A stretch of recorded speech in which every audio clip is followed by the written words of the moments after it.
It looks like Frontier will be sharing a roadmap for Jurassic World Evolution 3 this week, letting us know what we can expect from the first free update, which I'm expecting at the end of this month, and later updates down the line.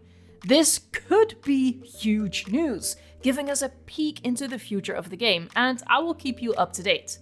We don't know yet how much detail to expect, but Frontier started doing roadmaps for Planet Coaster 2, which revealed upcoming features and even attractions. Let's hope this kind of transparent communication is what we'll see for Jurassic World Evolution 3 as well. In this video, I will discuss my top 15 most important, most wanted improvements that I hope to see on that roadmap, and specifically for the very first update.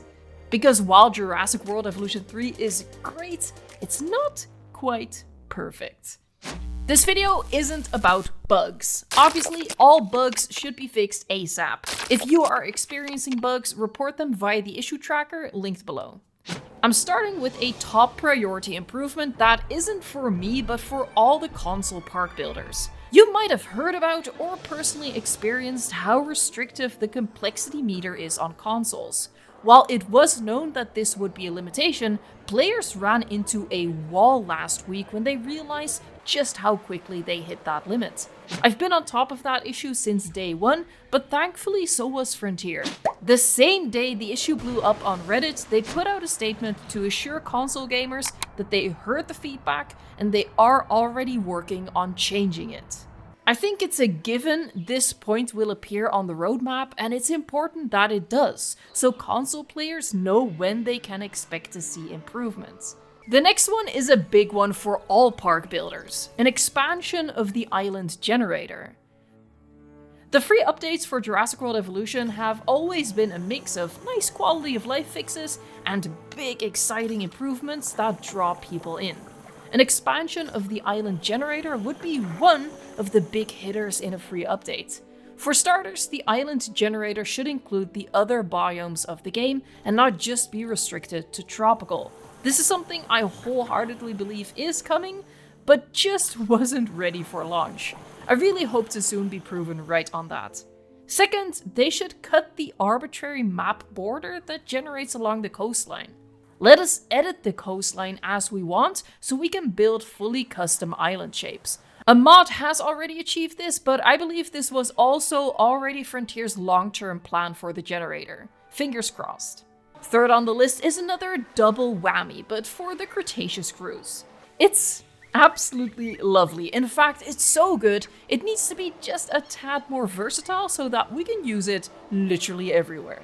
So the first improvement would be to add a Jurassic Park variant, not just for the entrance building, but for the boats themselves, so it matches that era and building style. Second improvement would be to let us add it to the aviaries. Yes, this is dangerous and unrealistic, but no more so than kayaking through a Spinosaurus habitat. We should have that freedom. Speaking of the aviaries, it is quite disappointing that they haven't really improved, although I have come up with some tips to make them more exciting. But it would make a huge difference if we could just dig the terrain down more than this tiny amount. That way we can increase the vertical space in the aviary, giving our flyers more room without having to find a way to make bigger domes. And bonus requests for our little flyers, specifically our Topidarids, I'd really like to see them get an animation to feed from the fruity paleobotany vegetation rather than the fish feeders. I think in Sandbox we should have the option to release baby animals directly from the hatchery, skipping the need for the breeding process. I think this is fairly easy to achieve as the babies already have an exit animation as they come out of the nest. Logically, if we are raising dinosaurs in the hatchery, we should be able to release them early before adulthood, releasing them into our parks while they're still infants. Sticking with sandbox improvements, we need to be able to place multiple arrival points. Yes, the addition of the hyperloops as proper transport goes a long way in almost making multiple entrances obsolete, but not quite. It's Sandbox, we should have the ultimate freedom. And in these sandbox settings, we should see the return of combat frequency maximum. This was a setting in Jurassic World Evolution 1, but somehow we lost it and never got it back. Now we only have none and normal. I don't personally care much about combat, but lots of people do, and it would go a long way in improving one of the only areas of the game that I think is lackluster and turns away the fans of big dino battles. Speaking of dino battles, just make the sauropods fight back, just do it. I get it's not as easy as it sounds, but then again, most sauropods use the same rigs, so should be able to reuse the same animations, which surely makes a difference in the workload to achieve this. In terms of animation-related improvements, I'd also like to see the babies perform their social animations more often.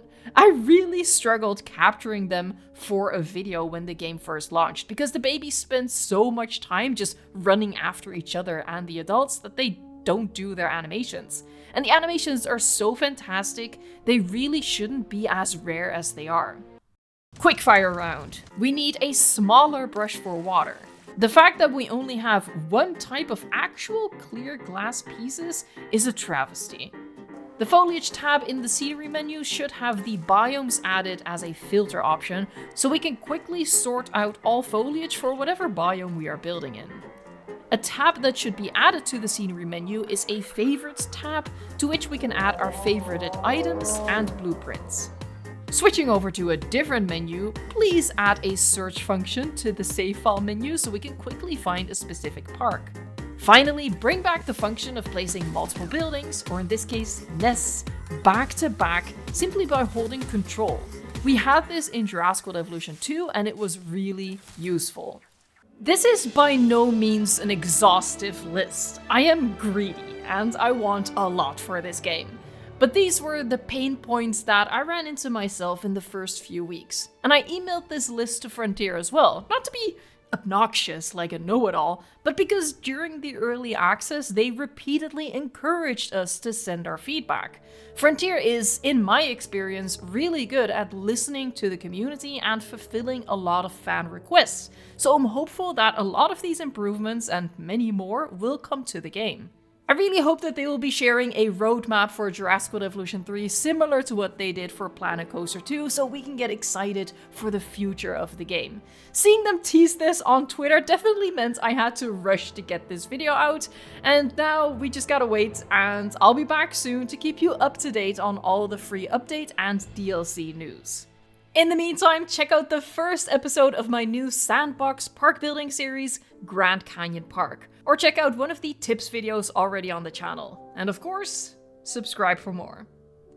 Thank you so much for watching, liking, subscribing, and until next time, enjoy the game.